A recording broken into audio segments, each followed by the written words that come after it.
A pleasant good morning to everyone, and welcome to this week's edition of the Carlos Brown Show right here on the Black College Sports Network. Yours truly, Carlos Brown. Here's what's trending on today's show. The NCAA, they have approved FCS football games annually for 12 games. So 12 games starting in 2026.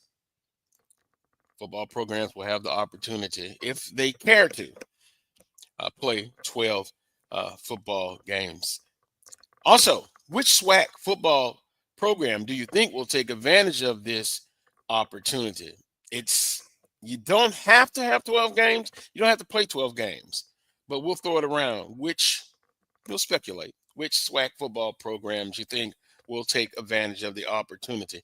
And we'll continue to talk about giving back, supporting your institution. Give back unconditionally. That's what's trending. The guest menu, the panel, and here they are, one by one. Good morning, Coach Pettaway. Good morning. We got Wheeler back on time. Yes, indeed, on time for a change. No, it was my fault. I apologize then, and I apologize now. And of course, Charles Edmond. Good morning to everyone, and afternoon. Good morning. Good morning. Mm-hmm. Well, we'll get right into it. I'm sure we're going to agree. We're going to have some hard stances. We're going to disagree, but if we disagree, it will always be in what? Love. So, Will, I thought about you when I was putting it together. FCS programs will be able, in football, we'll be able to play 12 games starting in 2026. From an athletic administrator standpoint, how do you play it, Wheeler?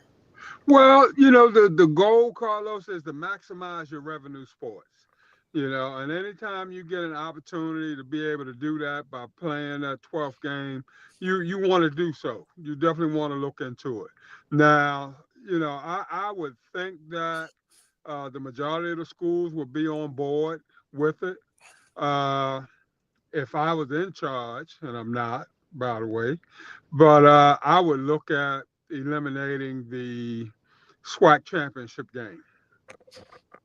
And I know this is out of the box thinking or what have you. I would eliminate the SWAC championship game. Just go, with your top schools record-wise in terms of the Celebration Bowl. I would make the 12th week rivalry week. So you still have, the Grambling Southern, the Jackson State Alcorn, Florida A&M and Bethune, and all those games would be quote unquote celebrated on week 12. And then what that would allow is for you to schedule early in the year another guarantee, if you like, another revenue producing game at home or what have you, and so everybody can take advantage of that 12th game. And in the day and time, Carlos, with this NIL and all this other stuff going on, our schools need to try to take advantage of every opportunity that we can to find the find revenue, in order to get us a little further along in terms of where we need to go. Yeah. Well, but you know what though, now Carlos? See, I'm now Willa just said he know he's not in charge, right? Because if he was in Huntsville and in Montgomery and tried to tell the fans that you're gonna play your rival on the last game of the year, he would have big issues. Because the last Saturday in October, for the life of everybody that's Alabama A&M and Montgomery at that other school, they know that's Magic City Classic time. You can wake up 10 years from now and know that the last Saturday in October is Magic City Classic time. So that's a game that they're not gonna move that. That's not gonna happen. let's see if we can walk Will off the off. Yeah, but I agree with his other points. Yeah, you use the game. I understand that it goes Yeah. against the grain. Yeah. And it goes against, the conventional way of thinking. Yeah. But, Carlos, we're approaching a time now where the conventional way of thinking is probably what got us in the situations that we're in right now. And if we at least don't take a look at these things to try to find a way, just to open it up for discussion, just to see, if, what the other schools think. Maybe somebody else got a better idea or what have you. But, until we start putting these ideas out there on the table and chop them up, if necessary, then, we're going to get exactly what it is that we have right now.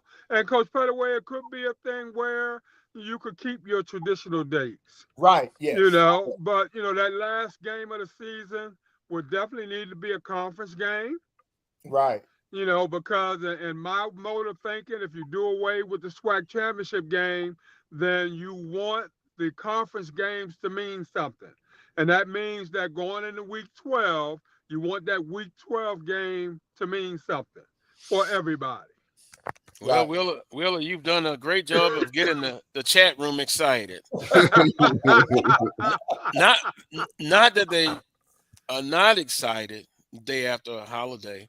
But boy, the SWAC championship game, that was a right hook. It stunned me. If in the boxing analogy, and I gotta and I'm fighting the champion in his hometown. I'm stunned. Can I bounce back? But let me just give you at this point a little overview.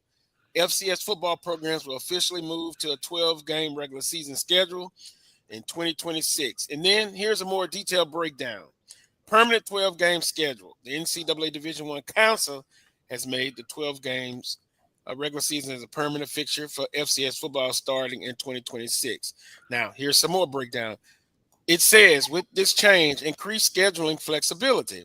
Yep. This change allows teams to schedule one more game each year, providing more options and opportunities for competition. Lock that in.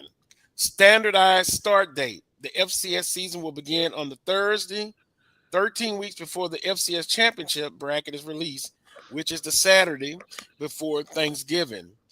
That still eliminates Grambling State and Southern and Alabama State. Moving on. Elimination of exceptions. The new legislation also eliminates first contest date exceptions, meaning all FCS teams can begin their seasons on the standardized start date. Potential benefits.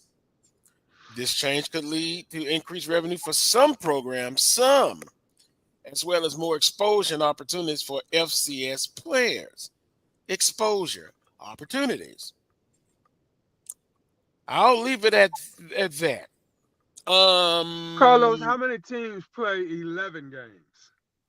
It's not a lot because they set aside that date just in case they make it to the SWAC championship game. So the majority of the schools aren't even playing 11; they're playing 10. Where in the SWAC? Oh no, I don't think so. You leaving that last, you leaving that last date just in minimum case 11 make it to the SWAC championship game. Am I correct, Charles? No. Everybody's playing at least 11. Some years we play 12. Okay.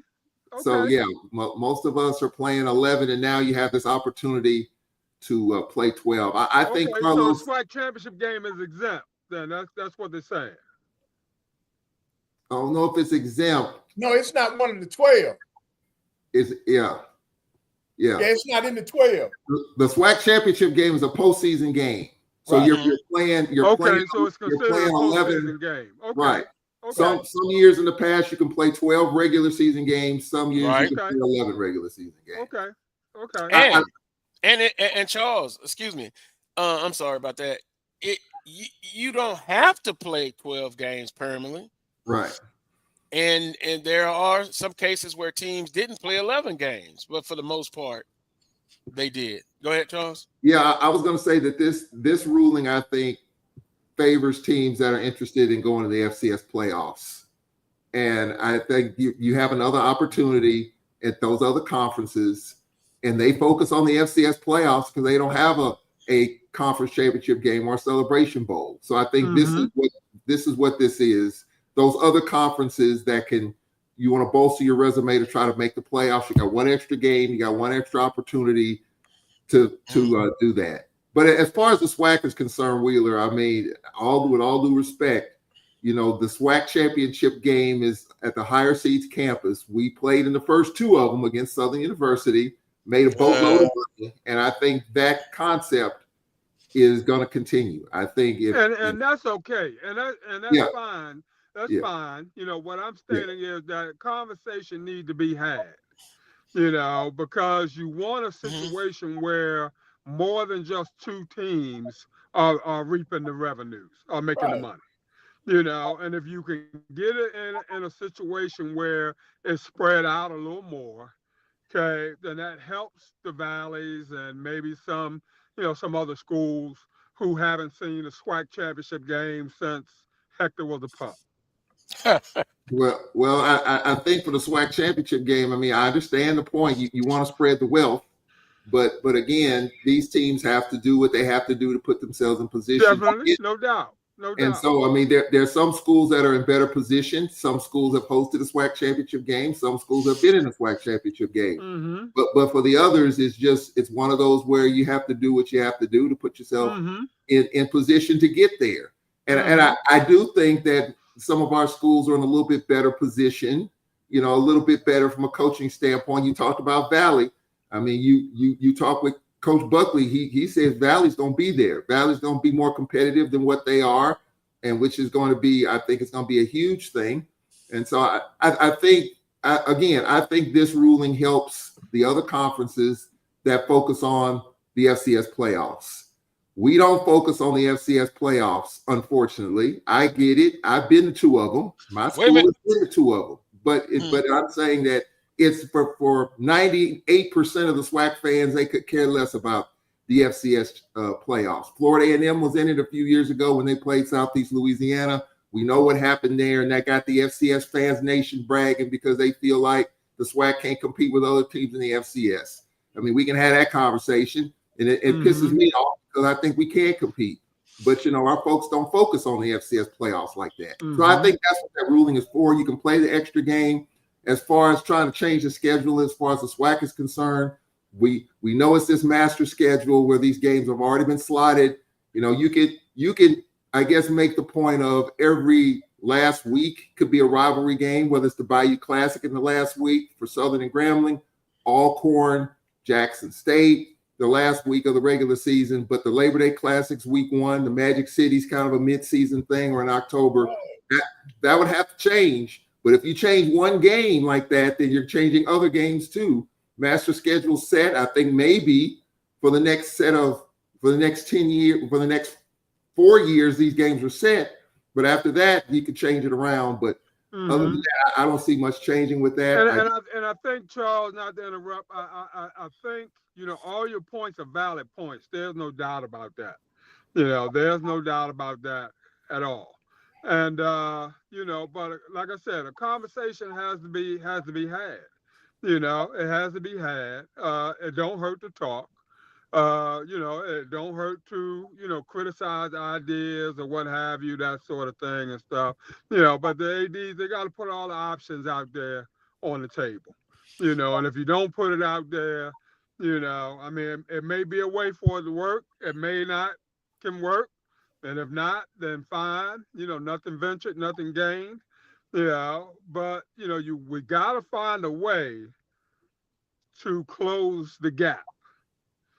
We gotta find a way, somehow, to maximize our revenue sports.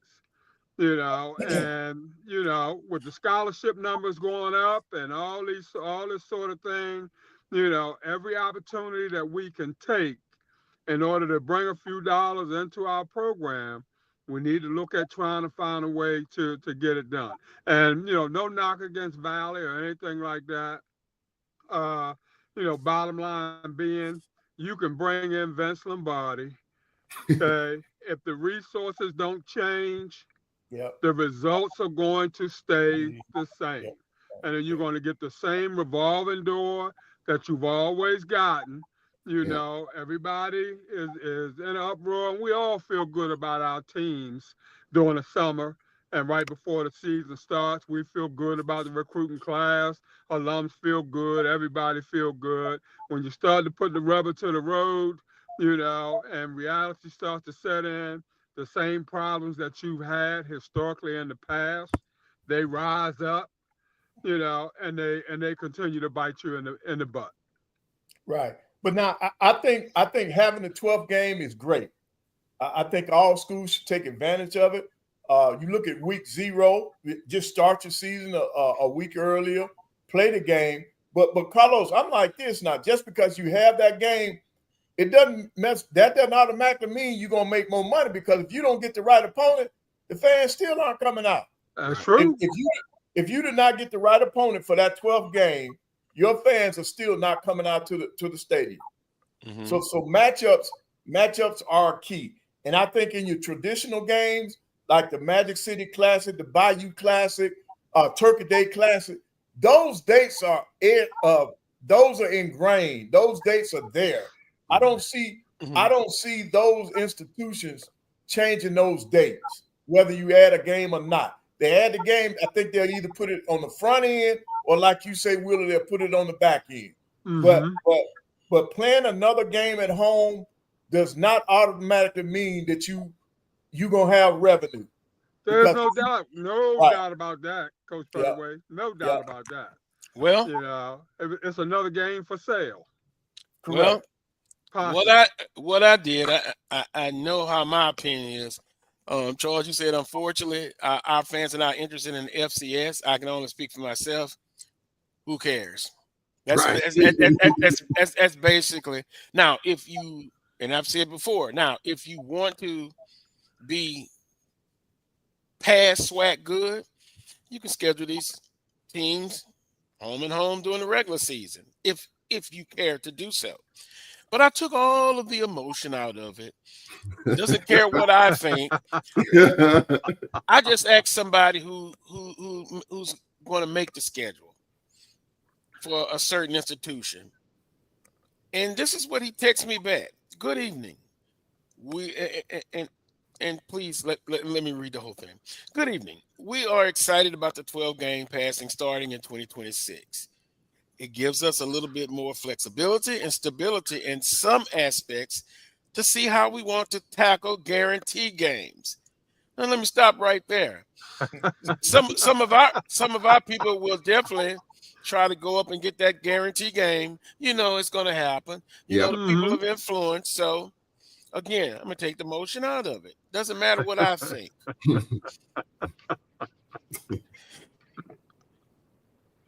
want to see how we want to tackle guarantee games, and possible add a home game or home, and possibly a neutral site classic. Mm-hmm.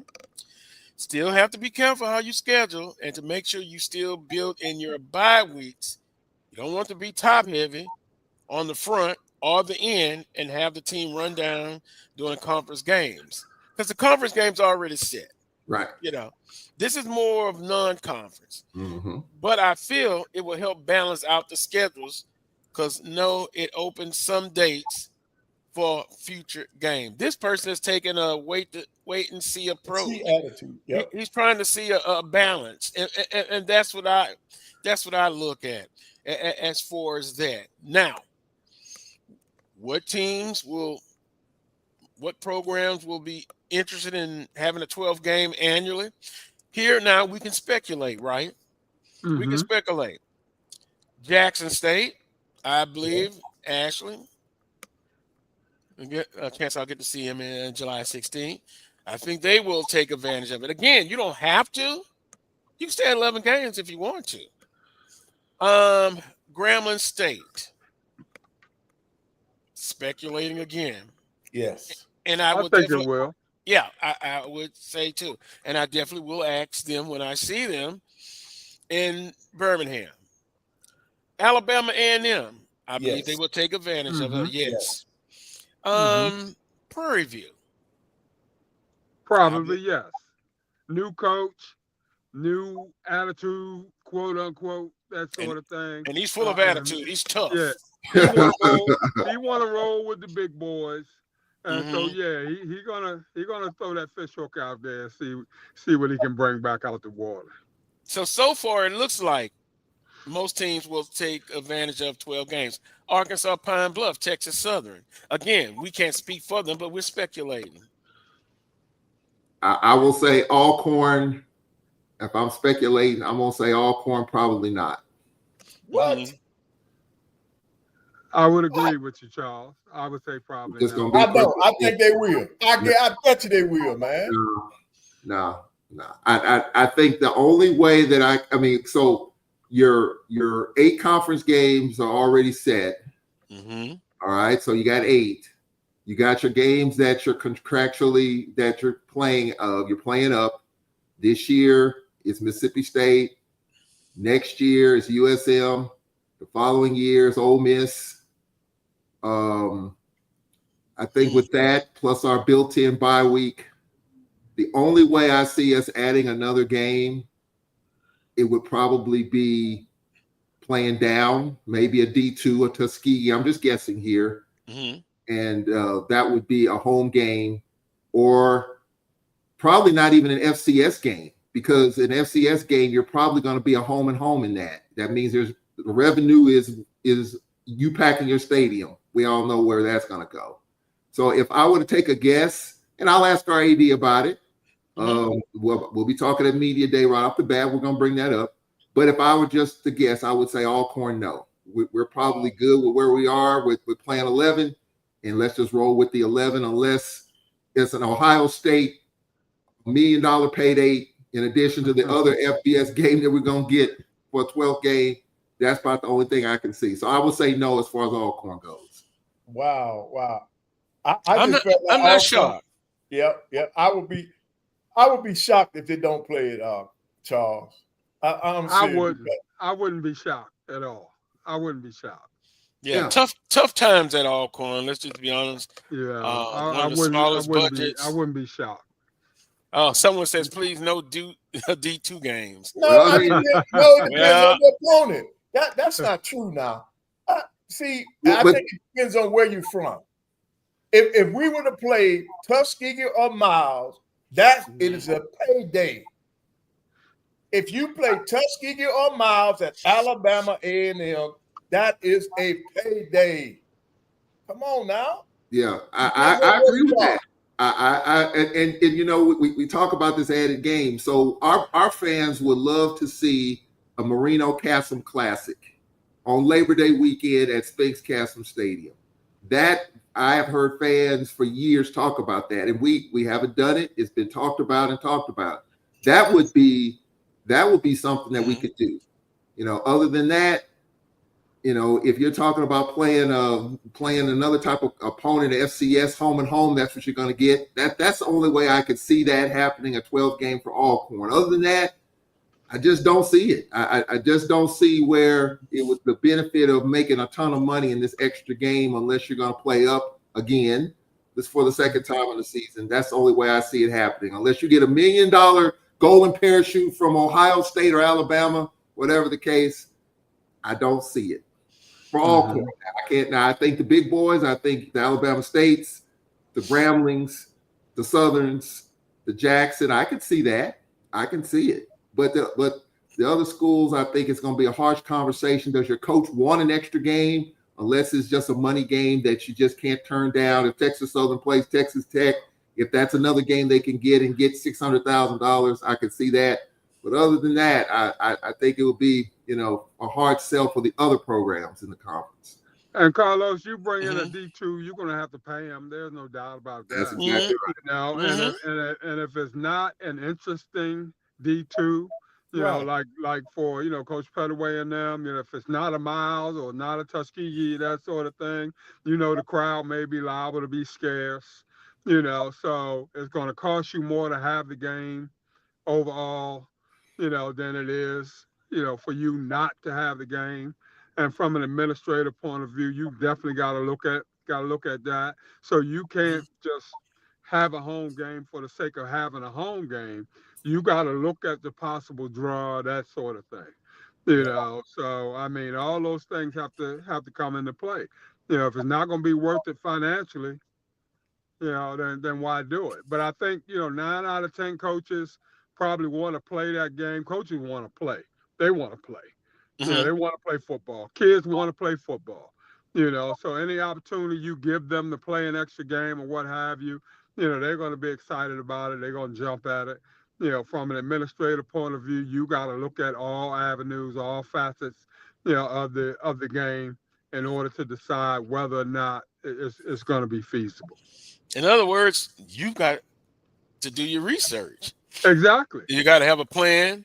And, you know, that's why I said take the emotion out of it. Strategically, what do you want to do? Now, I can only speak, and what I read was from our deputy associate AD, who is responsible for the scheduling.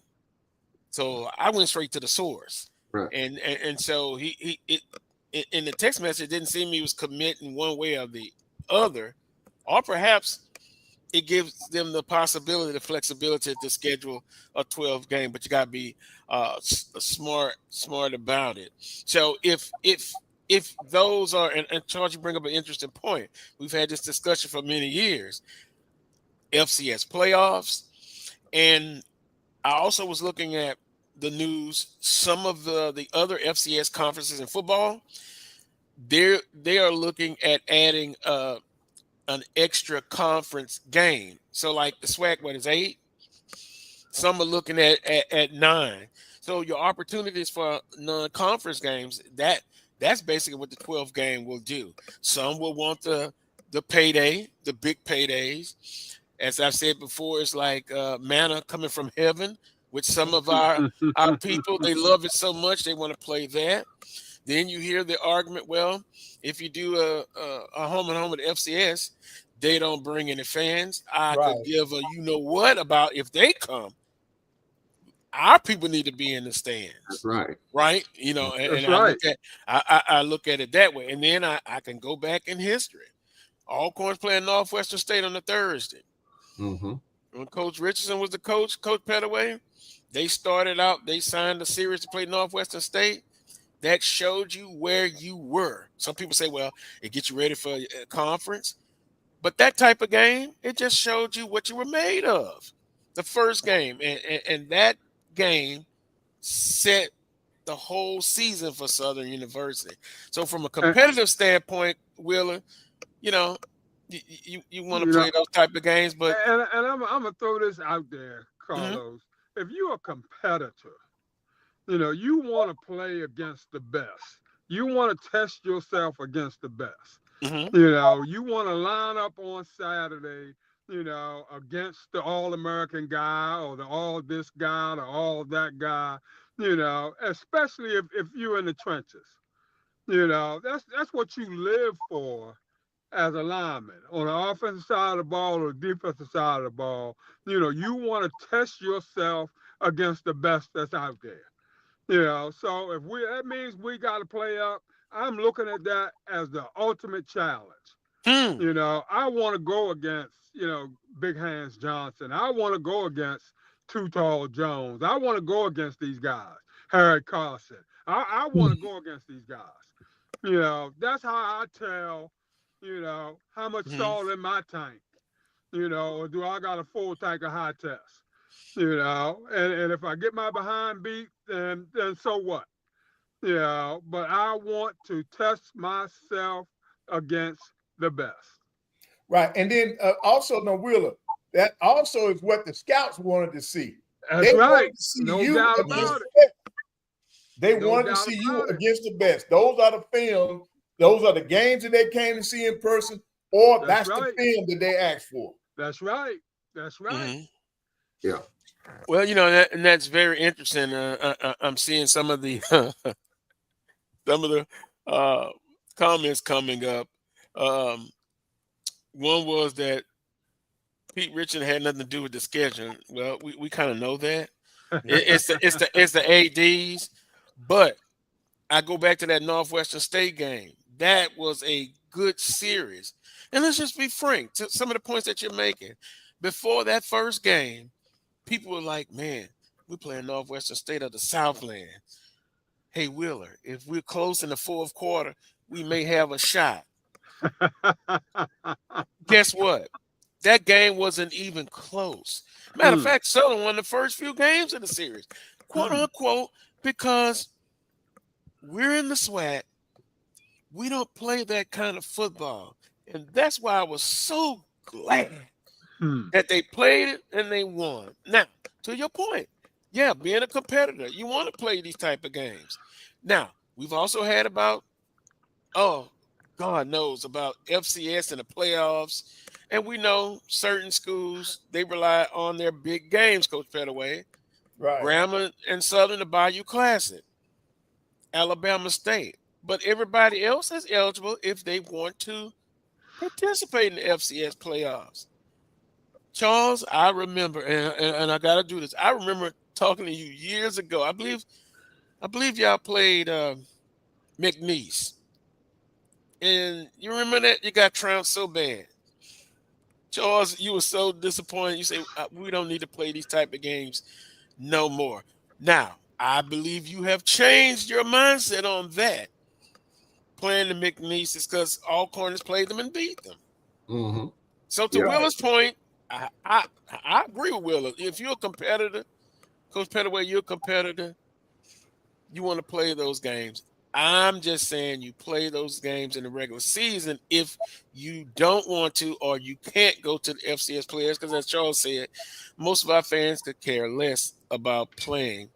And the thing is, we can go to the playoffs. I mean, you had Florida A&M who came up short against Jackson State during Willie Simmons' last couple of years, and they went to the playoffs. So the playoff window is there for us to get in as well as the Celebration Bowl. But what do our fans care about more, Celebration Bowl or the FCS playoffs? We all know the answer to that question. Yep. And you can ask them in the chat room. Yeah, right. I mean, we don't care about that. And look, I mean, I want to get this out to Wheeler's point. You want to play the best, you want to beat the best. Yeah, that attitude was very prominent for a long time. But I think that attitude now has completely changed. When it comes to the FCS and all that, I don't think that's there anymore. I'm sorry, Charles. It needs to come back. It needs to come back, but it's not. I think our fans right now are talking about beating each other in the Southwestern Athletic Conference. They're talking about Southern Jackson. They're talking about the SWAC. I mean, teams are chomping at the bit, ready to win the SWAC. The FCS playoffs, yes, it's a good thing, and it once was a good thing. But it's right now. It's about the SWAC, winning the division, winning the SWAC, going to Atlanta, getting that $1 million, and icing on top of the cake, winning the Celebration Bowl, because that's what we brag about. MEAC SWAC. Who's winning the Celebration Bowls, winning the MEAC SWAC? That's the conversation that's going on right now. But we can do both, Charles. We can do both. We can do both. Get them in the regular season. It needs to be a concerted effort towards trying to do that. Yeah. The team that doesn't get to the Celebration Bowl, but has a good record just the same, we want to make sure that team is able to go into the FCS playoffs and be representative of our conference, Unfortunately, we haven't had the success. If you got D2s, if you got D2s on your schedule, that sort of thing, you're not going to meet the criteria in terms of being able to qualify for that large bid. You know that, right? Let me ask you this. So, I mean, somebody agrees with me. Bingo, scheduling the regular season. Yeah, Charles, when was the last time a SWAC school hosted a FCS playoff game? Oh, you have to go back way back. Probably like 1999 or so. Right. And see, I think when you start talking about success, I think that's part of the problem. We don't get a chance to host. We're always on the road. Right. You're always on the road. I would love to see a SWAC institution host a playoff game. But it's the same conversation that we have as far as March Madness is concerned. We, as a conference, we have to do well as a conference, and we have to do well in terms of scheduling these FCS games in football and winning some of these FCS football games during the regular season. That's what will get the attention, but we don't do it enough. And I think in this landscape, we're not going to do it. We're just returning a game to Northwestern State that we played 3 or 4 years ago at Alcorn. We spread the contract out. They came to us 4 years ago. We're returning the game. Other than that, and we're not going to play McNeese again. Our athletic director talked about that recently because of some stuff that happened in the stands and all that. We're not playing McNeese, at least for the foreseeable future. So I don't think you're going to see too many of these SWAC FCS matchups. They're good ones. Southeast Louisiana is a good one. You can talk about, Kennesaw State and the others, but I just don't see us playing these FCS because they're first of all, they're going to play you home and home. Okay. They're not going to give you a guarantee, a one-way game. Now you can have a 3-for-1. Those still exist. That means you go to them 3 times. Okay. They come to you once and you get a guarantee. It ain't going to be that much. You're probably not going to do that. And I didn't realize those 3-for-1 still exist. They do. Oh, they exist in basketball. I know they exist and they exist in some cases in football. So you're talking about playing FCS teams, and we're in the FCS conference, but we're talking about playing Jacksonville State, Tennessee State, some of these other Southeast Louisiana. They're going to play you home and home. They're just not going to give you $150,000 check and just call it a day. That's not going to happen. So from a financial perspective, and we'll talk about the finances, it's probably not going to happen. Not that much anyway. We're only returning the game to Northwestern State because this contract was set 5-6 years ago. We're just returning that game. That's it. Well, you look at the crux of the matter is this. If you want to be better than winning a SWAC championship and Celebration Bowl, you can do that. There are ways that you can do it. I know there's different layers to everything, but it's a way you can do it. If you are interested in starting in Atlanta and ending in Atlanta, there's ways that you can do that as well. Mm-hmm. That is just win, and it's simple as that. Wheeler, from a competitive standpoint, you want to be the best that you can be.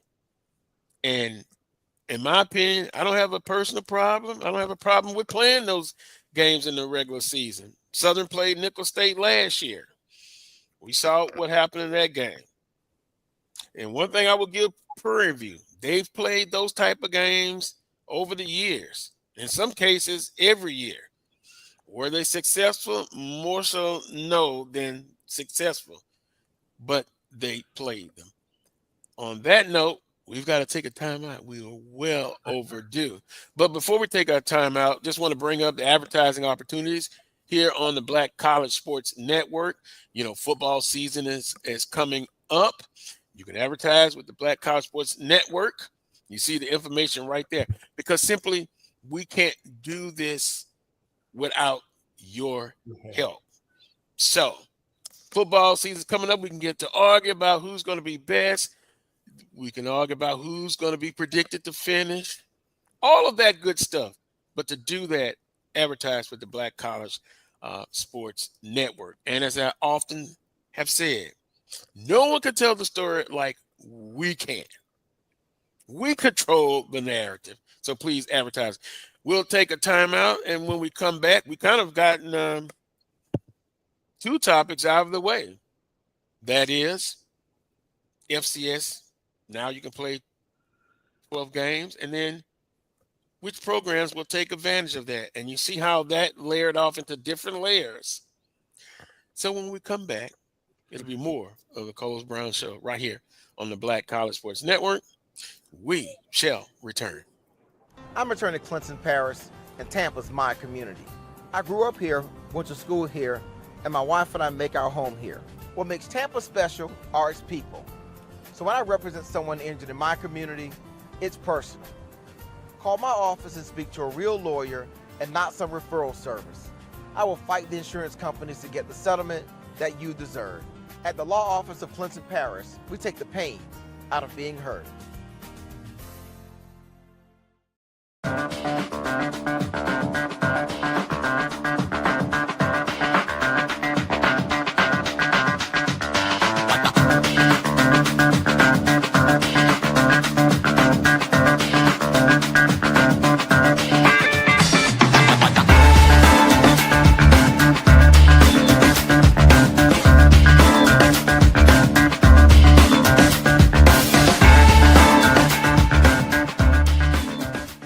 It's never too early to plant the seed, to share the tradition, and instill a sense of pride in your HBCU with your little ones.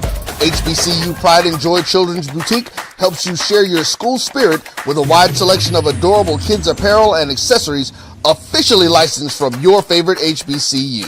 Visit hbcupridejoy.com and follow us on all social media at HBCU Pride Joy on Facebook and Twitter. Sugar Chateau Desserts is a specialty bakery located in the Charlotte, North Carolina metro area. We will create delicious and one-of-a-kind treats for any occasion. Sugar Chateau is currently shipping cakes in a jar, offering a variety of different flavors in a single-serve container that can help you celebrate in accordance with social distancing.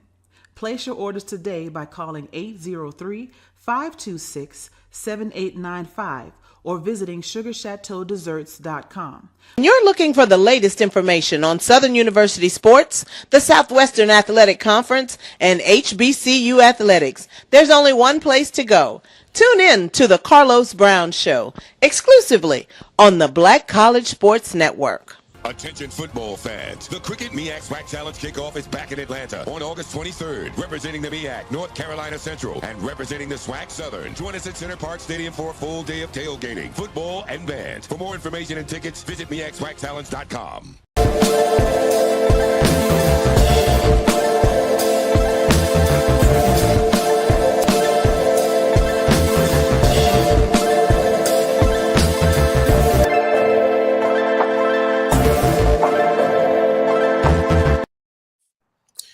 Welcome back to this week's edition of the Carlos Brown Show right here on the Black College Sports Network. I must admit, I was looking in the chat room. Those ladies and gentlemen never disappoint me. They are very knowledgeable, some great comments, and it's kind of like when I used to interview Coach Roger Kador. You basically have your little outline. You can have 2 questions, right? And Coach Kador, you can let him go. He's gone. Yeah. You know. So Charles, you know what I'm talking about. No, absolutely. Yeah. Yeah. So I appreciate it. You've got people in the chat room talking about non-conference games, conference games, and the first and ultimate goal is always win your conference championship, right? Yeah. Then there's also an aspect. Do you want? And that's what I thought I was bringing up. Do you want to be better than conference champions? And here's what I mean, the mentality. And I think Willa kind of put it out there. You know, you're a competitor. You want to win regardless. So we also brought up about those non-conference games. You know, you can schedule. Some, not all, have scheduled Division II teams. Now, on the HBCU level, Willa, correct me if I'm wrong, some of the Division II teams are pretty doggone good. They are. And the only difference is scholarships. Yeah. So, you know, you better be careful. Mm-hmm. You know, I know in Southern's instance, they tried to schedule Tuskegee a few years ago, and some people thought, well, that should have been easier said than done. but it didn't happen.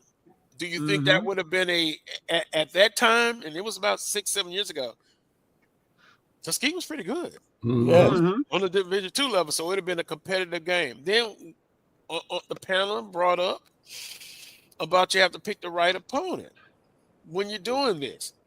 Valid point. If you bring in Lincoln of California, oh my goodness, oh my, you know that's not good. We're playing Lincoln of California for homecoming. Oh my! You see, homecoming is going to bring the people. It's homecoming. But if it was a regular season game, it'll be just you and the teams in that stadium. See, that's what I'm talking about. When you play down, you got to pick the right opponent. Right. You know, as an athletic director, they know they got to bring more revenue in. Lincoln out of California is not going to bring revenue in if it's not homecoming. There we go. Austin say all games. You're right, Austin. All games. And you know what, Willa?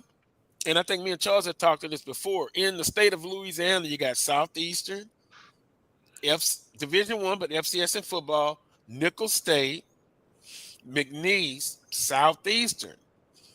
So there's opportunities for that kind of game if you want to. Coach Pettaway in Alabama. It's Miles, Tuskegee. Who am I missing? Well, no. For the FCS, you got North Alabama, you got Troy, you got Jacksonville State. Well, Jacksonville State just moved up, but you got FCS opponents. But here's the difference: when you go to their place, we sell out their place, but when they come to us, they don't even use all their comp tickets. That's the problem. They don't even use. They don't draw at our place. But our fans flock to their places. We've got the attendance records at North Alabama and at Jacksonville. But when they come to us, it's not a big payday. Well, we've seen that before. Even playing up the FBS, Southern at ULL was a record crowd. And Charles, your good buddy, who's back on the board of supervisors, Tony Clayton. And Wheeler, here was the breakdown of the tickets. Southern, of course, got an allotment of tickets to sell. Right now, I'm having a middle-aged moment. I'm trying to think of the exact number of tickets they were given to Southern to sell, and then Southern brought a crowd there. It was the largest crowd at that time, and then they broke the record because previously the record at ULL was Texas A&M coming to ULL. Now, that was the big boy coming. They came to ULL. And I want to say it was maybe 40,000 at the time. Southern and ULL broke that record. So to your point, to Coach Pettaway's point, we do travel, and I say because we're passionate. Now, come back to home games. As of late, don't feel it stands up like Charles' point is like we should. So Wheeler, what's the answer? Well, I mean, you got to schedule accordingly. I mean, that you can't depend on the other schools' people to fill your stadium up. You know that. You know that going. So, you got to have a meeting of the minds, with your marketing people, with your head coach, that sort of thing. What is our goal in terms of scheduling this particular game? What is our goal? Is it to make money? Okay. Is it to get a win? Is it to look better in the eyes of the selection committee at the end of the day? Once we figure out what the goal is, Carlos, then we can kind of plan around that to see how we want to go about attacking that. But if you're dependent on other schools to sell out your place or bring a great crowd, that sort of thing, you're almost always going to get disappointed in the end.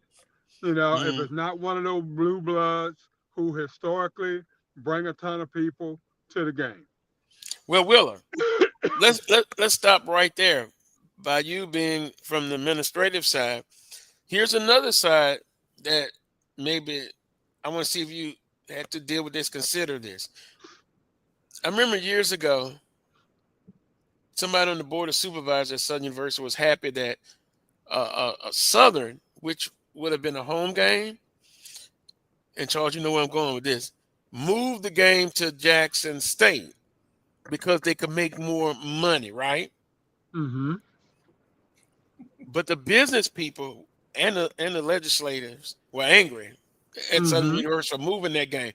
So my question is, from a business standpoint, do we ever consider thinking about that when you're moving the game? Yeah, the university can make more money in some cases, like moving the game to Jackson and stuff. But what about the business side? I think you gotta look at that. That's one of the facets. I mean the businesses that rely on those home games, economic impact. That's what I'm saying. Go ahead. Yeah. No doubt about it. When I was at Fort Valley, we had to debate whether or not we were going to open our new stadium up early. We had just got new turf on the field, or have it at a high school in the county, in Peach County. But we had to wind up opening our stadium early simply because we had to take into consideration all the businesses in the neighborhood who depend on that revenue, on those particular Saturdays. And so it was more beneficial for them, for us to have that game on campus, even though, our field needed a little bit more rest in order to be really, really ready to go. We had to open it up a week early in order to placate, the masses, so to speak. So you have to look at that, Carlos. There's no doubt about that at all. When I was at Jackson State, we sold the Tuskegee game to the folk in Mobile for $200,000. I wasn't going to make $200,000 at home.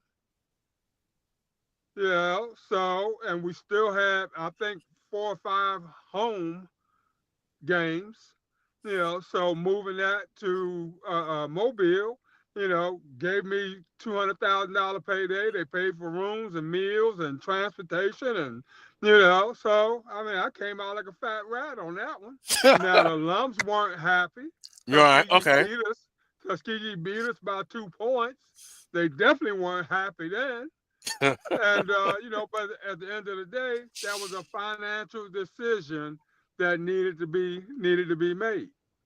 So you do have to weigh. Do you hear from the business community? It's like, man, darn it, you moved that game to Jackson. Man, that's a game that helps us from the business standpoint. But it wasn't like I left them high and dry. It wasn't like I really shortchanged them in terms of requisite number of home games, that sort of thing. I looked at the bottom line. It would cost me $90,000 to hold a home game. That's, when you finish paying for security and concessions and parking and your cleanup and getting rid of the oil from the fish grease and all that kind of stuff. At the end of the day, it was going to cost me $90,000. Now, if I could have been guaranteed that plus 120 on top of that, then it would have been okay. Would have been a good day. Well, let me ask you this. But I knew that we were not going to be able to make that, for that particular game. Historically, the numbers didn't favor us. Will, let me ask you a quick question. Okay, so that particular year, what was Jackson State's record? Was Jackson? 5-6, I believe. Okay, so I think that's. But what if let's flip the script? Let's say Jackson was winning at the time. Let's say Jackson was 8-3, 7-4 in the mix. Good attendance at the vet. Would you have still moved that game if there was a better product at the time when you were there? It would have been another thing that I would have to look at and weigh,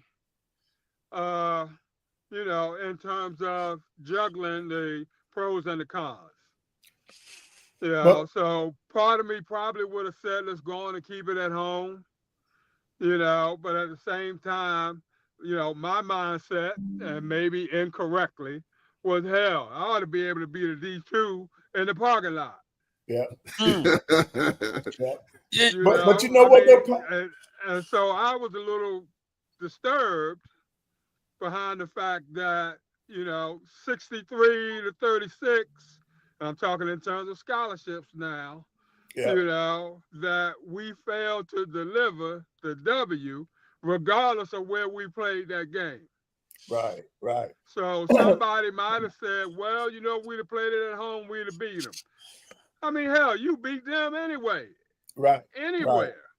Right. In my mind. But see, Carlos, that's a little feeble mind that I have, that sort of thing. And it is what it is on that one. Right. Carlos, this comes back to what you were talking about earlier and you talked about last week. Where does this leave our institutions? We got to support our institutions regardless. In other words, number 3. But okay, well, yeah, I'll wait. But I'm talking about we got to attend our home games, regardless of who we play. We got to buy season tickets, regardless of who we play. So see, we're behind on that. We're behind already on season tickets. We're behind on attendance. Now you got all this new stuff coming about, NILs and cost of attendance. You got all these new factors that have come about here in the last 3 or 4 years, and we're already behind the 8 ball. And our HBCUs are already behind the 8 ball. And I think earlier when I asked about when was the last time a HBCU hosted a playoff game, I think somebody commented that North Carolina Central had an opportunity to host, but they didn't because they weren't ready to host.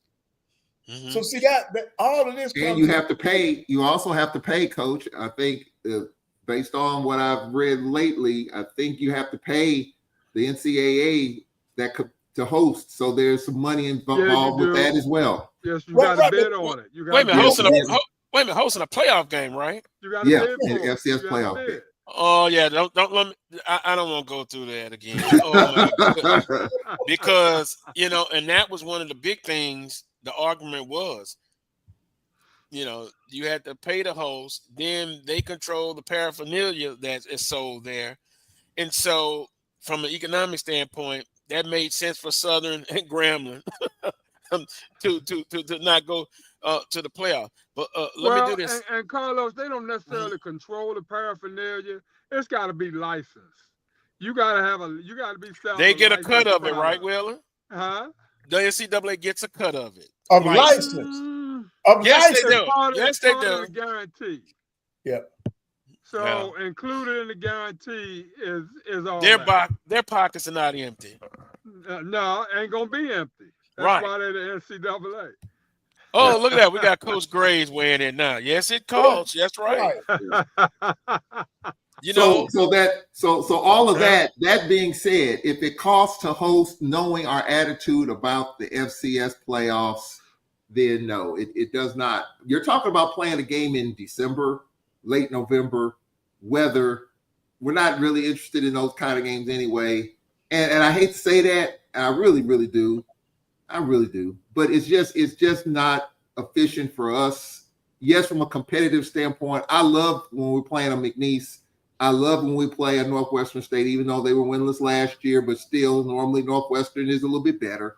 I would love to see the Stephen F. and the Jacksonville States of the world, the Kennesaw States, the Southeast Louisianas. I would love to see that and beat them. But the reality is we're not. Reality is are our fans really honestly interested in those kind of games as compared to SWAC games, as compared to SWAC championship, as compared to Celebration Bowl? We all know the answer to that question. Not saying you shouldn't do it. We're doing it, but we're one of the few. And Carlos, we talk about supporting our institutions. Okay, it's got to go beyond season tickets. Season ticket. Yeah. You know, you got to give beyond wanting something or getting something back in return. So, I mean, good. If we can sell out the stadium, well and good, that sort of thing. We want folk to give beyond that. Give that $20 a month or $50 a month or what have you without expecting something like return. A ticket or something or entertainment value in return. That's supporting your institution to me. You hit an important point because after the show, I had a lot of conversations. One person said you have to give without stipulations on it. I think that's what you're saying. Yeah. Give Charles, you're shaking your head, but I agree. I mean, but I just think our fans. I think this is just the attitude. Is this people expect something in return? They expect a better product. Give for the sake. There are a number of people who give regardless. Just tell me where to send the check. There are a number of people that are like that. You need more of them. Yeah. There are a lot more. There should be more, but there are a lot of people in this generation that if you're not winning, if you're not creating the sizzle, that they're just not going to empty. They're not going to separate themselves from their money. It's just, that's just the realistic attitude of what we're dealing with today. Well, you could you can cut some of those people off in those programs, and I'm not going to give out names, but there are some programs that have been winning, and they are giving. And there is I don't know, I'm not comfortable saying a majority, but there are those that do give. They really do. And they complain when the team doesn't win. They love it when they win it, but they are giving. So they can have the right to have, I call it constructive criticism. Then there's just some that just not going to give, and they complain all the time. Yeah. I don't want to be in that number. That sounds like an old hymn there. I don't want to be in that number. But let me go to the chat room because of some good importance, and then we had some funny ones like Edwin Moses said, because I said a middle-aged moment. So Edwin, you want to say an old age moment? I'm not ready yet. I'm not ready yet. But it was let's see. Oh man. Okay, AD Drew says, Carlos, do those businesses support the athletic programs, or do they leech off the athletic programs? Wow. I think it depends on where you are. It depends on where you are. Yeah, you can't put a broad brush on that. That's kind of like saying, or Eddie is asking the question, are the business community leeching? So if I go out and say all businesses are leeching off the athletic department, I don't think that's true. Yeah. I really don't. Yeah, Are there some? Yeah. But I wouldn't say all of them. Go ahead, Coach Pettaway. It's another. No. That was my point, that in some of the communities, the businesses are given to the institution. But he's right. In a lot of places, they want our fans to come in and be a part of the economy. Yeah, they're boasting the economy because they're coming in, they're eating in the restaurants, they're living in the hotel, they're buying up all the spirits and stuff. But some of the places are giving back. And see, that's what it comes back to what we started talking about last week. What does it take in today's athletic landscape for us to be successful? That's going to be from our alums to support our institutions without having their hand out. In other words, these coaches, I'm going to speak for the coaches. You want a good team, football, basketball, or whatever team, make financial contributions to the institution. That's the only way it's going to work. These kids are looking for bags. They're looking for money. They're looking for the NIL deals. How does that come about? It comes about with alumnus like us giving back. I coached at our institution for over 30 years. I give back. I don't just give to the basketball program. I give to just about every issue that our institution puts out there. In the athletic department, I give to more than just men and women's basketball. I'm on record for giving. And when I coached at the institution, if you wanted to talk to me about my basketball program, I could hear you a little bit better when I looked and saw that you gave money. When you didn't give money, my ears were mute. It went in one ear and out the other one, huh? You wasting your time. You wasting your breath. You cannot talk to me about my program when you're not contributing to it. When you contribute to it, I can sit and we can talk. Let's talk. Because you are trying to help us. But now if you're not giving finance to Carlos, I didn't have time for that. And in today's climate, I definitely wouldn't have time for it because you need the money for these teams to be successful. Right. And valid points. My good friend EA, I was wondering where he was at.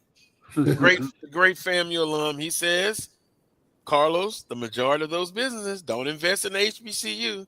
They'll just leech off them. Now, that's the second person that's referencing leeching off the business.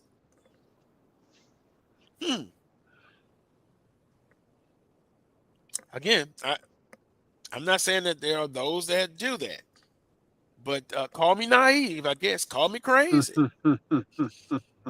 I believe the majority of them are not like that. Tell Charles, you don't have to apologize for telling the truth. Well, I just think, that is true. There are some businesses that can't wait for a home football game because they know that that's extra money, that's a whole 20 cases of ribs they can cook up. And I get it. I completely get it. And so even when we moved our Alabama State game to Mobile last year, I didn't hear, I'm sure there was some belly aching from some businesses in Port Gibson and Fayette that bring the food trucks, things like that. I'm sure there was a little bit of belly aching. I'm sure I didn't hear about it, but I'm sure it's there. But I think it's a balance between that and I think what we've been saying. Do they support the university? Do they contribute in some shape, form, or fashion? Whether it's sending students to Alcorn, giving, that part of it, I do not know. But as far as I just think, as far as the fan base is concerned, I just think it's just a little bit different today. People won't bang for their buck. The older, just my opinion, the older folks who have deep pockets are going to give to Southern, to Alcorn, to Jackson, regardless. Our band is participating in the Macy's Thanksgiving Day Parade. We just raised $400 and some $1,000 for that cause. I'm sure people said, just tell me where to send the check. I want to see my band on NBC on Thanksgiving. But I think you're seeing people a little bit younger that are a little bit more diligent with their money. They want to see something for the return. Just giving just for the sake of giving, yes, you still have people who do that, but people want to see a winning product. If you're putting your money in a black hole, you're tending not to do that. And so if you're losing, and so I think that's just a little bit different. It's just different attitudes. We're in a different time. Money's tighter. Budgets are tighter. And so I think that plays a part in it. Well, Charles gives us the fan perspective. Wheeler, the administrative perspective. Somehow we have failed, because I'm in that group also. Somehow we have failed in terms of relaying the message to our younger folk, in terms of ingraining it in them, prior to them getting up and getting out, that sort of thing. We might glance over it or sugarcoat it or what have you.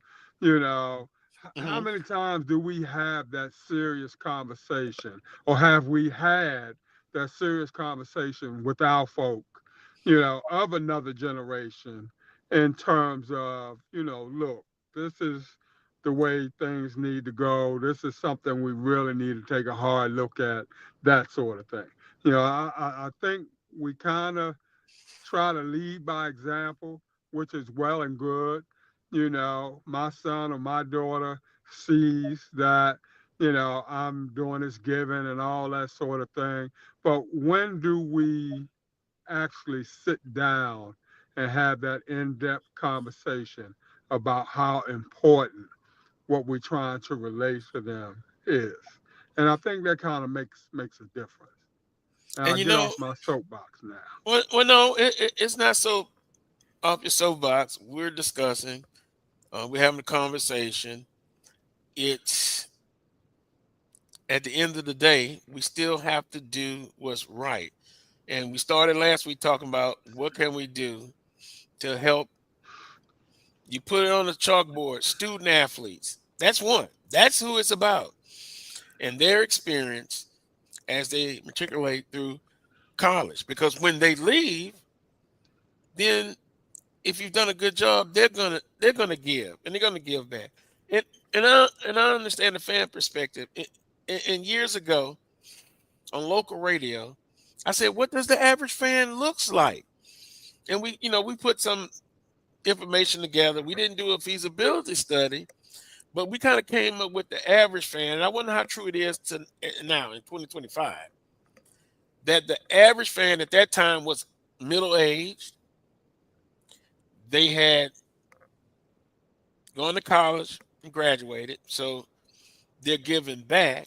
And that average fan kind of looked in his 50s, Wheeler. Stable work, some going toward retirement. Now you have a different generation. They want more bang for their buck, as Charles said, right? But our average fan is not young, like in their 20s. And in their 20s, they're graduating from college. They're trying to find themselves and their career and stuff. So I said all that to say this. we need both groups. We need all groups. And then also, we kind of found out that there's a difference between alum and supporters. In Baton Rouge, they have this big old plant, Exxon Mobil. Some of the workers who follow Southern University, they weren't alumni of Southern, but they were just supporters. That they were supporters, and they would do. On the administrative side, it's always a challenge, even back then and today. You got to be transparent. You got to communicate. You got to open up what you're trying to do. Some people you're just not going to reach. I wouldn't spend too much negative energy on those people. I spend positive energy on those who are willing to help and want to help. So all of these different factions have to be included, because at the end of the day, what? It's about the student athletes. That's what it's about. And when I talk to Coach Graves, you're talking about giving, but without putting stipulations on it. You got a lot of different booster groups. They can get together and become one. But in some cases, it's like, well, I want to be the lead. I want to be the leader in that endeavor. It's not always about that. Well, Carlos, you are exactly correct. And the key word you just said is transparency. I had a conversation with one of my colleagues who watches this show on a regular basis at Media Day a couple of years ago. And I mentioned the word transparency. Why not the AD meet with his or her alumni group and just break it all down? And this person basically said, the more information you give out, the more questions they're going to ask. And I'm like, well, that's fine. Let them ask. Because you want them to have all the data and all the information so they can go back to their folks and break that down a little bit more. The transparency piece. I met with I interviewed our athletic director. He wants to have at least monthly interviews to kind of go over what's going on within the world of Alcorn athletics. I want to be a part of that because I believe in transparency. And yes, people are going to ask questions, and we can be here all day. That's fine. If we're here all day, and if I answered 200 questions, and I know there's probably going to be 200 more, but if I've answered 200 questions and you take that back, I think that's important for people to have that information. That's where I am on it. I might be wrong on it, but I think if you want to separate people from their dollars and you want them to give and feel comfortable, I think the transparency piece is still there. People still think that folks are stealing money, pilfering money, embezzling money. People still feel that way. Like, where's my money going? Now with this new pay for play, with this opting in, Ossie Clark said it last week. What did he say last week? What does opting in mean? What does that mean? So that's got to be the first question that I think when you're talking about this new landscape. What is opting in? In any PowerPoint, what is opting in? And that's got to be broken down to its finest components. You got to start with that. And so once you do that, there's some people that aren't going to buy it. Some people not going to support it. Nothing you can do with that. But if you've done your due diligence and you've explained it as best as you could, either they're going to do it or they're not. Right. But the first thing we have to do is define these things to ourselves. Yeah, that's first and foremost. What does it mean to us?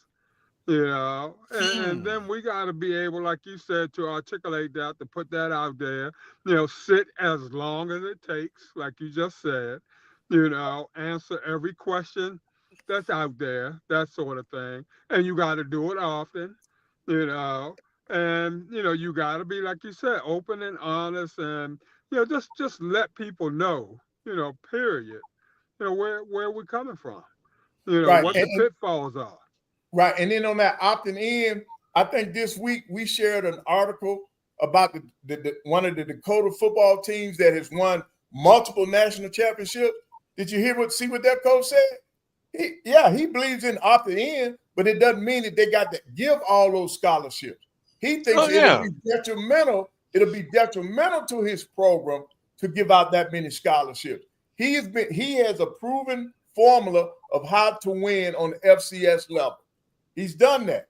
And he's saying you stay the same. They already got their collectives together. They already have their NILs. Now, if they're telling us that that's what has helped them win national championships, what are we waiting on at our institutions? What are our fans waiting on? We got to learn how to reach them. We got to learn how to put it out there so that they will give back. We talk about that the middle-aged people are the ones that are giving back. What about these new kids, the 20-year-olds? These are the people that we got to try to reach. You start reaching them now, and then they'll become the ones at 50 that's still giving back. But if you got to wait until you're 50 years old, that's a 30-year gap in there where we're not getting money in. We got to reach everybody, not just the older alums. We got to start with the kids that are in school now. They have to learn to invest back into the institution that gave you your start. And we do that through our athletes. We do that through the regular students. We have to do a better job of engaging the kids that we have on our campuses so that when they do leave, they know that they should be giving back. Coach Pettaway, we know that you got to give out, I think it's 90% of the NCAA maximum right now, in order to qualify to play the move-up game, and have it count, that sort of thing. Now, is that going to be 90% now of 85 as opposed to 90% of 63 over a 3-year period? And if that's going to be the case, then. Willa, you went out. You're still out, Willa. Being able to say that you average that 90%. It's interesting when the topic is really interesting. I get a text message, and it said, Carlos, Charles missed your point about giving to support. I did miss that. Just like we talked last week, giving the support, not just when your son, relative, or neighbor, or your church member children are on the team. Yeah, we did talk about that because, again, some people, I'll give, but I'm going to put a stipulation on it. Yeah. No, you give unconditionally. Yeah. Right. So we talked about transparency.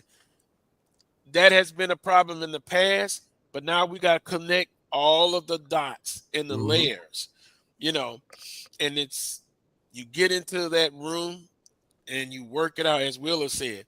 Also, as we go to this timeout, and please like and share this video. Tell somebody, get on the phone and call somebody and tell them we are talking about certain things that may not be comfortable. We'll agree to disagree, but what I like about this show, what I love about this show is you get different perspectives, administrative, coaching, Charles from the fan perspective, and just me, I'm the point guard. I try to score a few points when I can, but I gotta get the team going. But I had read years ago, African Americans, Black, whatever you want to call it, I have what I call, if we were a country, we would be the 8th largest as far as resources and giving. But now, unfortunately, sometimes we make a lot of money, but we don't recycle it back in our communities. We give it out. This will be a perfect time to give back to HBCUs, your individual institutions. If you don't agree with the people of influence on the back of the campus, tell them, engage. And if they run away from you when you see them out in public, follow and say, look, we've got to do this because we're at war. It's wartime right now. For these athletes, yep. And because of the political climate in the country, you can't depend on others. You got to depend on yourselves. And we'll make it. We'll make it. On that note, like the stream. When we come back, should we put a button in this part of the conversation, or do we continue it? Or do we add some interesting perspectives going on in the NBA. Look, I had somebody saying, I'm tired of the national shows. All they talk about is the Lakers. Yeah. You know, where's LeBron going? But there's other piece to the NBA free agency. It's hot and heavy. And I've been in contact with Pat Riley often this week. And guess what, Coach Pettaway? He told me to tell you, we're not going to run it back, but what we are going to do, we're going to the youth movement. And also, I'm planning to go to OKC. I love how they did it after their big three left. You're watching the Carlos Brown Show right here on the Black College Sports Network. We shall return.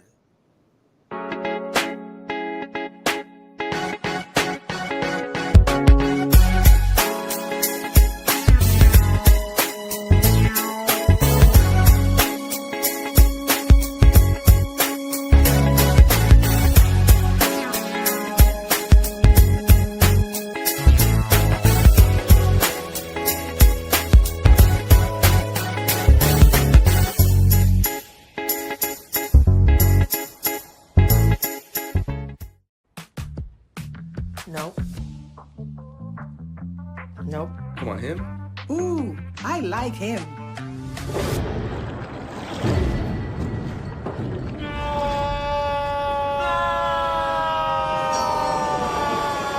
Quick, the quicker picker-upper. Bounty picks up messes quicker, and each sheet is 2 times more absorbent, so you can use less. He's an 8. He's a 9. Bounty, the quicker picker-upper. This is Brian Fulford. AD Drew and I are co-hosts of the BCSN Sports Wrap. We talk about all things related to HBCU athletics. From the games, teams, coaches, and fan interest stories, we cover it all. You can find our shows on Facebook at BCSN Sports Wrap, YouTube at MyJBN Online, and everywhere you listen to podcasts like Anchor, Spotify, Google, and Apple Podcasts. You can also find the show on the Jericho Broadcast Network's app. Make sure to download. We look forward to you joining the conversation and being a part of the show.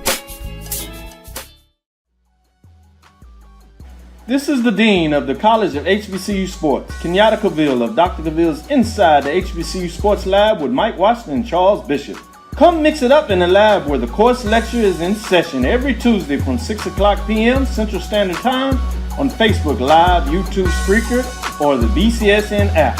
As we discuss all things about the HBCU sports culture, including exploring the week that was in the sporting HBCU diaspora, as well as the upcoming week of HBCU sports. With me, the Dean, the College of HBCU Sports, on Dr. Cavill's Inside the HBCU Sports Lab with Mike Washington and Charles Bishop.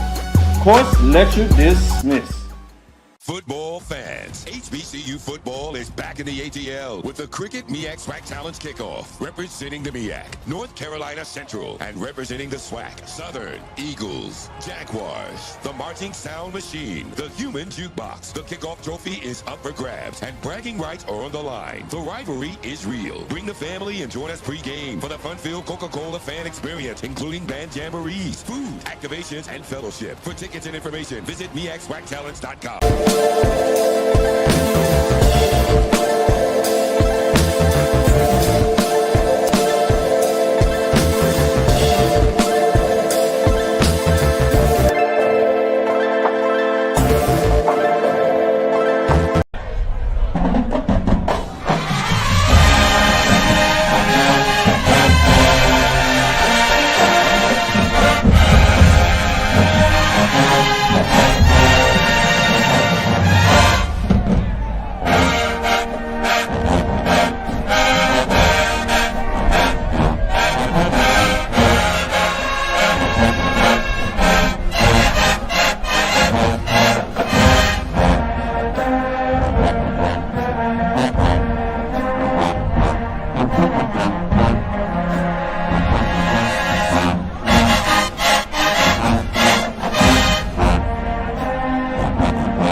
Well, what other show where you can get the HBCU band love?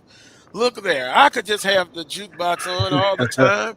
But I spread the love around. And I still got to add a few more pieces. The Ocean Patrol, the March of Storm, they're coming. They're coming. And this is a challenge to the ONG. Why can't we have some jukebox music on your show? I'm just asking. Elvin says, play that Melba Moore, Lean on Me. We're going to make it. Yep. We are going to make it. I have no doubt about it. I'll be looking down 200 years from now and saying, in spite of all of the things thrown at us, we are Alpha and Omega. We're here. Yep. And we've been fighters all our lives. So when we discuss all these things, we do it in the spirit of love. Now, Carlos, since you said we care. The young lady gave her top 5 things to do, that they must see things to do on the weekends, and number 4 was you. Now, this is a white lady now, one of the commentators for ESPN. She said you must see an HBCU halftime. And she mentioned Jackson State. She mentioned Southern, and I think she mentioned Grambling. These are the schools that she said you must see their bands. So they gave a top 5 on First Take yesterday, and that's what she did. She said you gotta put that in your top 5 things to do and see. Yep. Yeah. Interesting. I missed that one. Yep. Well, there you have it. Yep. You know, I maybe I can't be objective, but you know, if you had to talk about bands, you know who's number 1. Now the question is, in my opinion, the battle for number 2. FAMU and Jackson State band. Some would say Jackson State's number 1. Yeah. You know, I've seen all the band competitions they've had all over the country. And see, the bands are look, they were like, we got to make some money for ourselves, and they doing it. And this is the way they know how to do it, or the best way to do it. But if you're just tuning in, shame on you. But we've had a lot to talk and digest, and we've talked about FCS football now with the 12 games. You can participate in 12 games if you like. You don't have to. We've talked about the teams we speculated who will take advantage of that. Also, we talked about giving back to the institution unconditionally. That is important. That is very important. And once again, I will say, athletic administrators, they have a tough job. They really do. But my advice to you would be, not that you care, be transparent. Go out and talk to people. When you see them in public, sometimes they're going to come up to you and talk about what they don't have, what they need. Don't run away. Sit there and have a conversation. How I met Willa Brown was at SWAC Media Day. Mm-hmm. I didn't know him. Didn't know him at all. Mm-hmm. And I think the first thing we start talking about was athletics, and right off the bat, we disagreed. Mm-hmm. But we agreed to disagree. And then over the years, I kept up contact with Willa. Mm-hmm. And you know, I say Willa's a hardliner, but he is. He's straightforward. He speaks his mind. Much needed. Now, with that being said, he did throw me when he said the SWAC championship game would get away, but I wasn't too hard on him because I've been in the same boat. It's not about me, but I've said on shows about, you know, sending the regular season champion and no tournament. Look, even my cousin, she literally butchered me when I said that. She was like, "What the hell are you talking about?" It's about the student athletes and experience. But I still stood my ground. Regular season, but that's another way. All that to say this, you say what you say, you believe in what you believe. Are you right all the time? No. Are you wrong all the time? No. It's about opinions. Charles? Carlos, here's a hypothetical for you. Talk about money in the SWAC championship game. What if this upcoming season? Here's a hypothetical. I love it. SWAC championship game, Jackson State at Southern at Mumford. How much money do you think would be on that campus on that particular SWAC? I'm running through the crowd, throwing my hands up in the air. Money. Yeah. Packed, sold out, a hard sellout, as you like to say. Mm-hmm. Oh, you talking about a hard sellout. You talking about getting, as a member of the press, trying to beg for a motorcade to get in. You saw how homecoming was last year. Yeah. I might would have to spend the night. I might have to come there Friday morning and stay. Because it is a fan base so wanting. And to get back to that feel, blow your head off. To answer your question, it would be outstanding. So, Wheeler, with that being said, take care of business in the regular season, get an opportunity to go to that championship. You will be rewarded with bread from manna. Manna from bread from heaven. If I can get it right. It would be, Coach Pettaway, awesome scene. But I think every fan base would like that opportunity. Yes, they would. What do you think, Coach Pettaway, if Alabama A&M won the East and they hosted Prairie View? Why do you think the crowd will be at Cruz Stadium? Sam Shea's first year, he wins the East. He hosts the SWAC championship game at Cruz Stadium. How do you think that would go?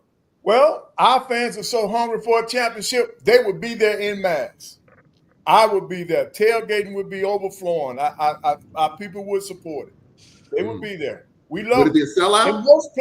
In most places, people love winning championships and they want to be a part of it. So they'll come out. They'll come out.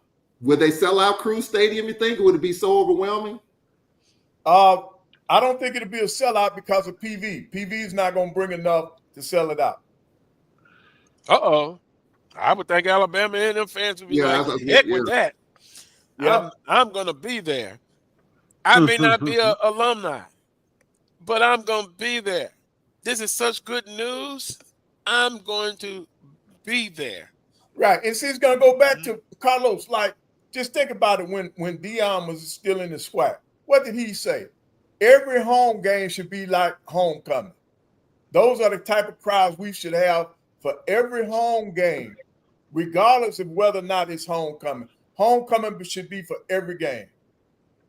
Coach Pettaway, they taking shots at Alabama and them fans. They said they had more fans in Birmingham when they played TV.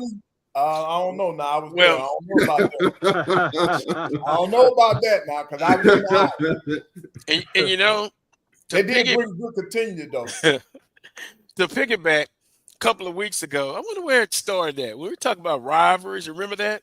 Yeah. Our fabulous producer wasn't at work that day, but we love her to death. You'll see where I'm going with this. We were talking about rivalries, and then there was so many different layers. Is it for football? Is it for basketball? We also had people talking about a true rivalry extends a specific sport. It goes into multiple sports. And here's one of the things you think about with rivalries. And I said Southern and Jackson State fans mirror each other, right? Cocky, arrogant, emotional. That's them. Then you have the Alcorn State fans. Well, my experience with them was at the SWAC championship 2 years in a row. But they're kind of nice. They won it. Yeah, they threw a little shade at you going out, but I wasn't hearing too much shade because I was out that door so fast. They're nice because we won that game. Now, if we had lost that game at home, there'd be a whole nother ball game. See, so fans are fanatics, but I just found that Southern and Jackson State fans, they go hard at each other. Now, I had people after that show, which I expected, Wheeler. They said, young whippersnapper. It's Grambling. It's Grambling because it's more than just football. Because the category I just talked about is more than just one sport, right? Mm-hmm. Then we started looking at basketball, then baseball. You almost can see different layers in that broad spectrum. Rivalries. But boy, rivalries make it great. And a true rivalry does cover all sports. A true rivalry. Somebody said that who had a guest appearance on the show. Can you remember that guy? Roy. Roy actually said, yeah. He did. It goes between different sports.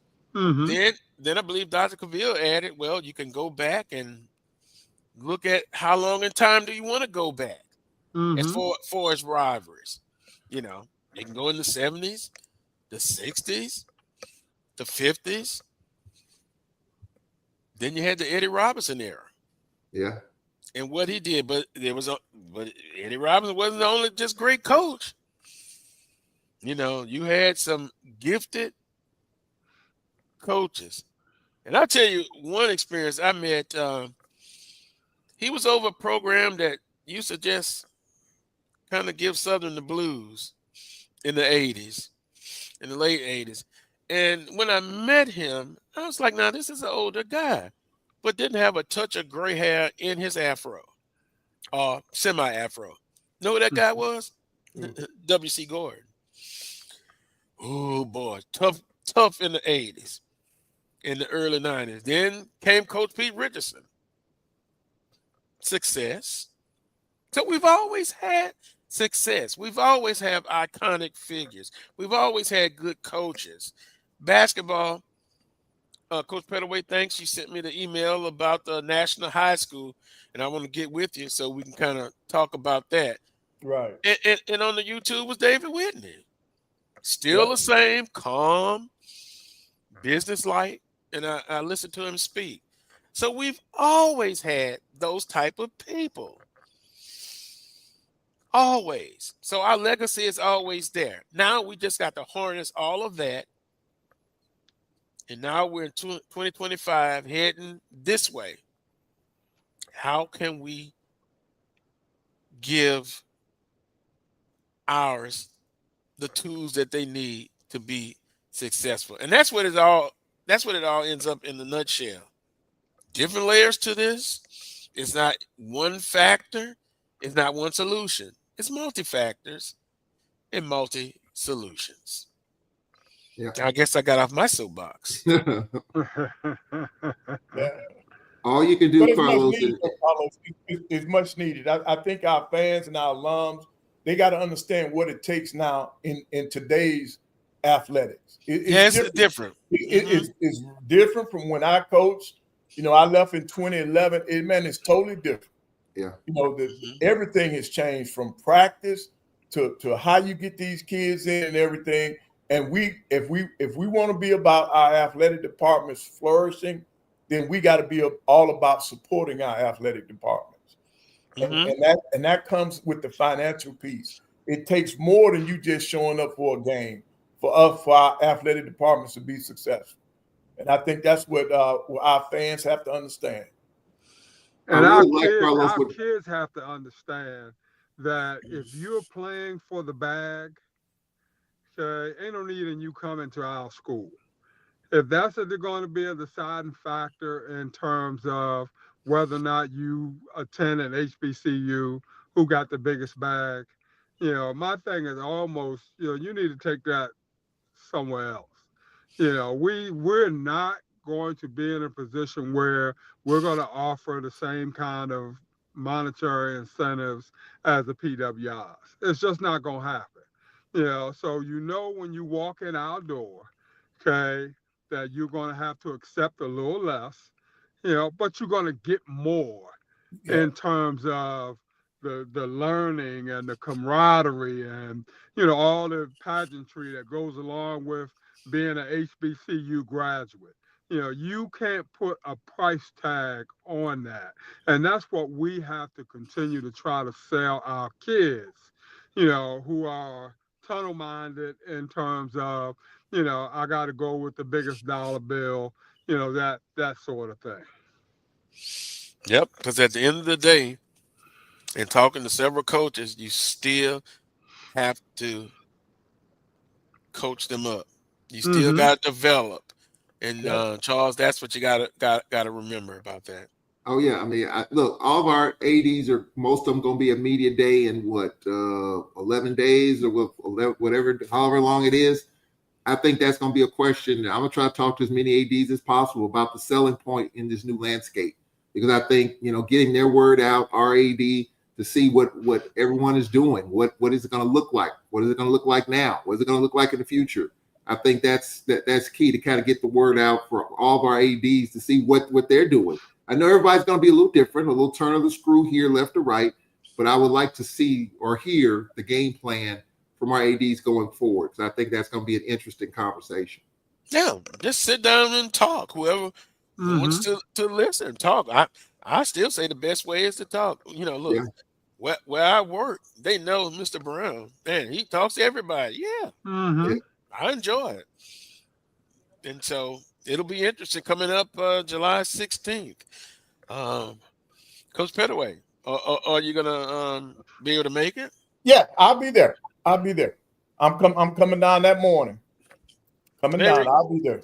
Very good. Very good. I'll be riding with the entourage and I'll be leaving Baton Rouge. I'll be leaving Baton Rouge early that Monday morning.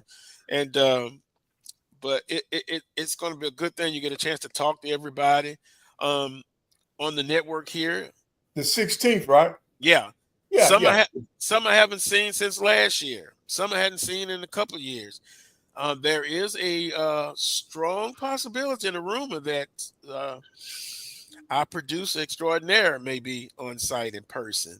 Oh, so that would be great as well, because I see everybody on this format, but it doesn't. It's just like texting. You can text message, and studies have shown it still doesn't replace the good old fashioned seeing somebody in person and just talking. Yeah. And that's the thing. So Coach Banks, the AD at Southern University, hopefully he will not run away when he sees me. He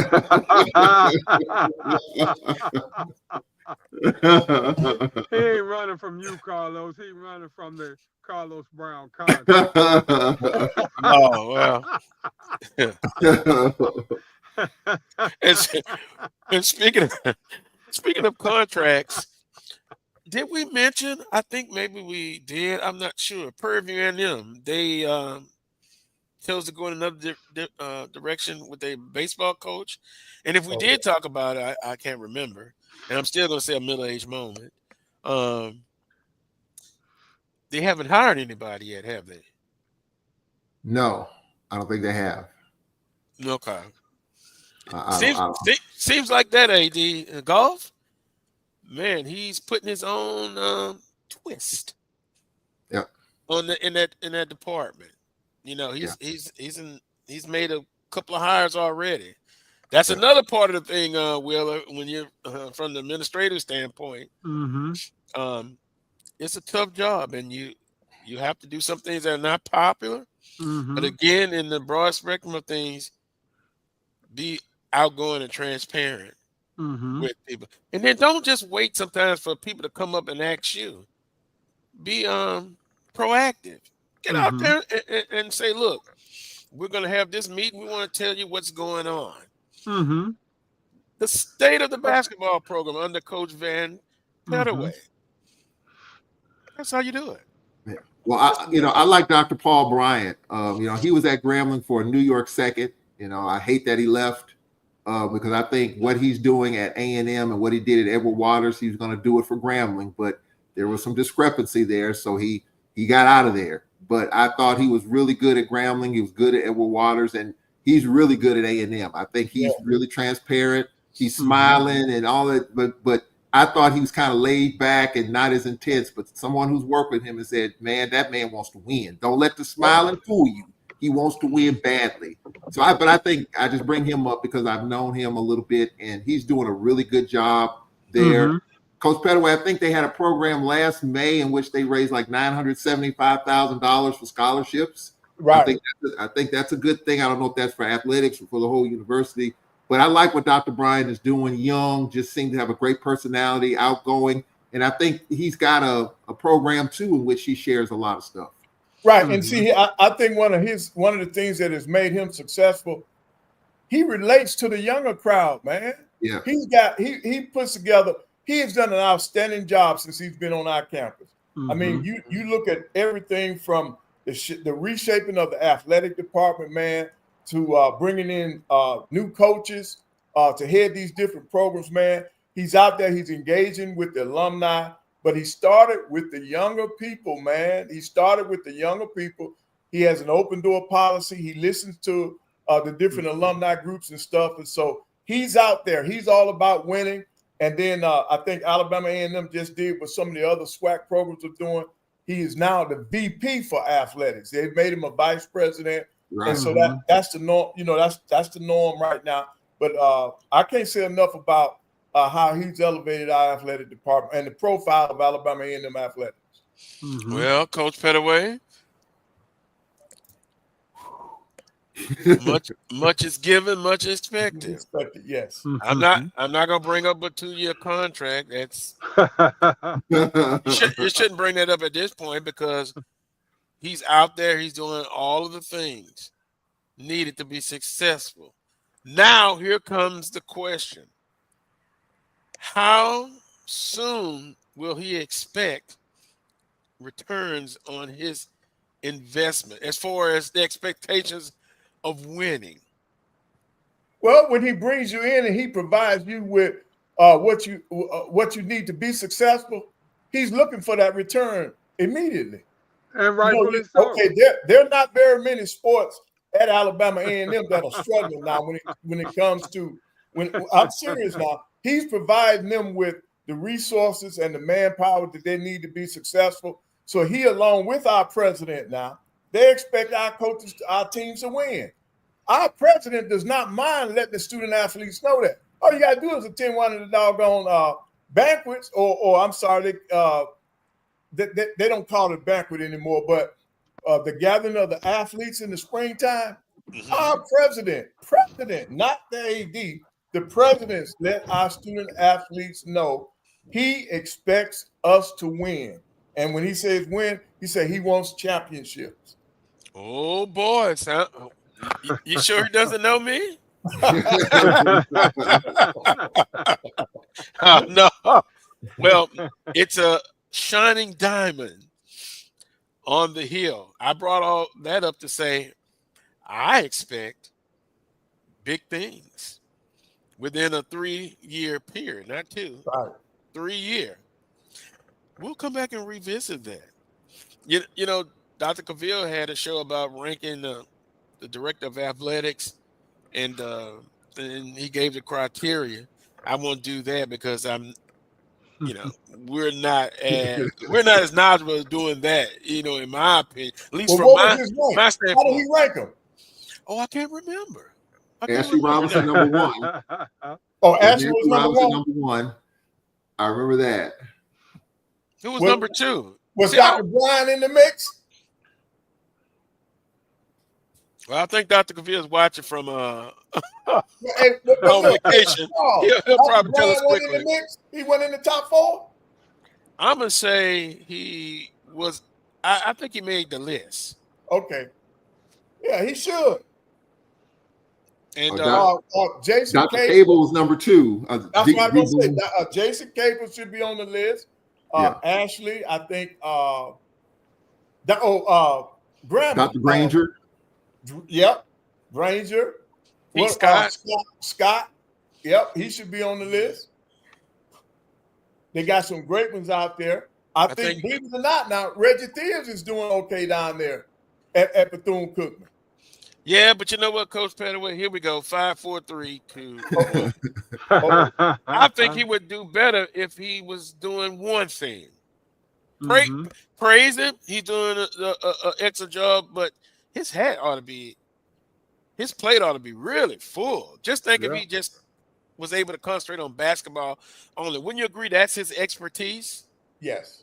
Yeah. Well, they have a new president there, Bethune-Cookman, so maybe that conversation is being had. You know, that's a financial conversation too. Isn't that right? Isn't that right, Wheeler? You mean you're talking about definitely a financial conversation. Yeah. Oh, Brian didn't make the list. What? Okay, I know I saw Banks on there. Coach Pettaway's in shock. Yeah. They haven't seen what he's done at A&M. That's unreal. Now I'm serious. I see it.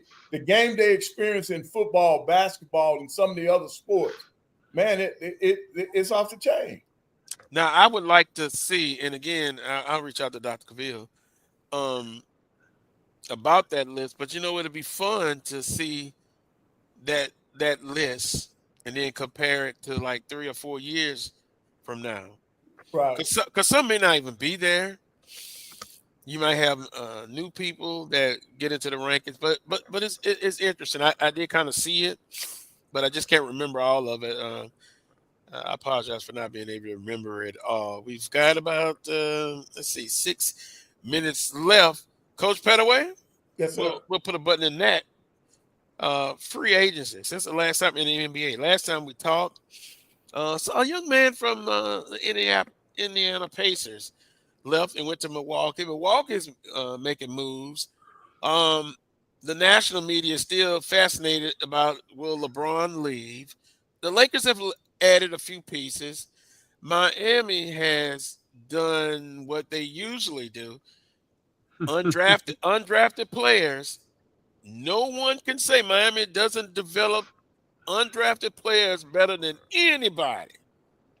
They picked up a nice 7-footer from Michigan who played at Florida Atlantic. But anyway, all that to say, they had some moving pieces, Coach Pettaway. But now the biggest story is now, will Guinness, the Greek freak, will he stay at Milwaukee? Will he stay and will LeBron stay? Yeah. I think those are the two biggest issues right now. But let me tell you something. With the way things have done, the way things have happened now in the East is wide open. With Indiana, they're no longer a team that I can see is going to be in the mix as far as going back to the championship. So to me, the East is wide open. If Miami, if New York, if the Bucks, anybody in the East, this is their chance to come out on top, because Boston, because of injuries and trades, they're not going to be back there. Indiana's not going to be back there. So Cleveland's got to get their act together. Miami has to get their act together. And then y'all got to look out for them young Bucks. Orlando. Yeah. Those guys can play, man. Atlanta. So the East is wide open. To me, the West, I think the top two teams in the West, OKC will be back. I think Denver has improved. And you just got more teams in the West that I think, and then Houston. Look at what Houston has done.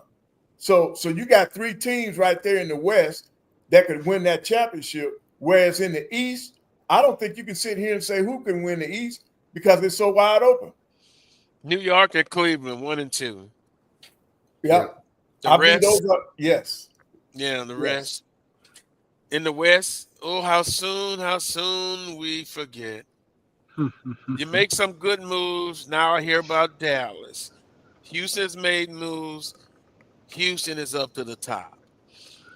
It still runs through OKC, and I'm going to tell you, quietly as it was kept, Denver made a significant move. When that literally blew the little hair I had left out. Porter's gone, and then they bring in a young John. Oh, my. Just a strategic laser. I say don't forget about Denver. They still got the pieces in. And the Lakers, who cares, Charles? Who cares about the Lakers? Yeah. Is it about the Lakers or is it about LeBron? What is it about? I mean, if you listen to Mrs. LeBron, she thinks this should be the last ride. This should be it. She's come out and kind of said this should be the last year. And I kind of agree with that. It should be. I kind of agree with that. But I do think, a year with Luka, let's see how that works. He signed a 1-year deal. I don't know what LeBron's going to do. I think he wants to win another title. It's not going to be in LA. He's no longer the option anymore. So I don't know what the Lakers are doing. They got a really nice center in Ayton. We'll see how that works. But I don't know what the Lakers are doing. I don't know what LeBron's going to do. Aiden needs some work, Wheeler. He needs to come see you. He has to be a hardliner. He needs to see a psychologist, man. He's got to get mentally. He's got to get himself ready to be a team player, because at that young age and playing for his third team already. Come on, man. Yeah. Come on, you got to come with. You got to bring more to the table. That's a sign. That's a bad sign. Pat Ryder just texted me. We're going with the young move. Carlos, you're right. I know in the past I've always talked about not rebuilding, but we still got some pieces to add. And what did he say? 2026 is the year for free agency, and Miami's going to have a lot of cap room. Also, quickly, we got about a minute and a half. You saw where the level of money, the salary cap. Am I saying that right? It went up, Coach Pettaway, to 150. Oh, for the NBA. Yeah. Yeah. That's a lot of money, and then 2026 is going to be a big year, also in the summertime. I kind of like Pat going, look, let's just go with the young people, and I know Roy's going to disagree with this. Adding pieces and stuff, that's secondary. I think get that young core, good growth, get them some growth, and do like OKC and stack up those draft picks. Wow, 1:00. Want to thank everybody. Make sure you like and share the stream. Also like, and I'm hearing music. What is that? Yeah, they're telling you to go. That means to go. Want to thank Melanie and everybody in the chat room. As always, peace and God bless, and we'll see you next Saturday at 11 a.m. Central Standard Time.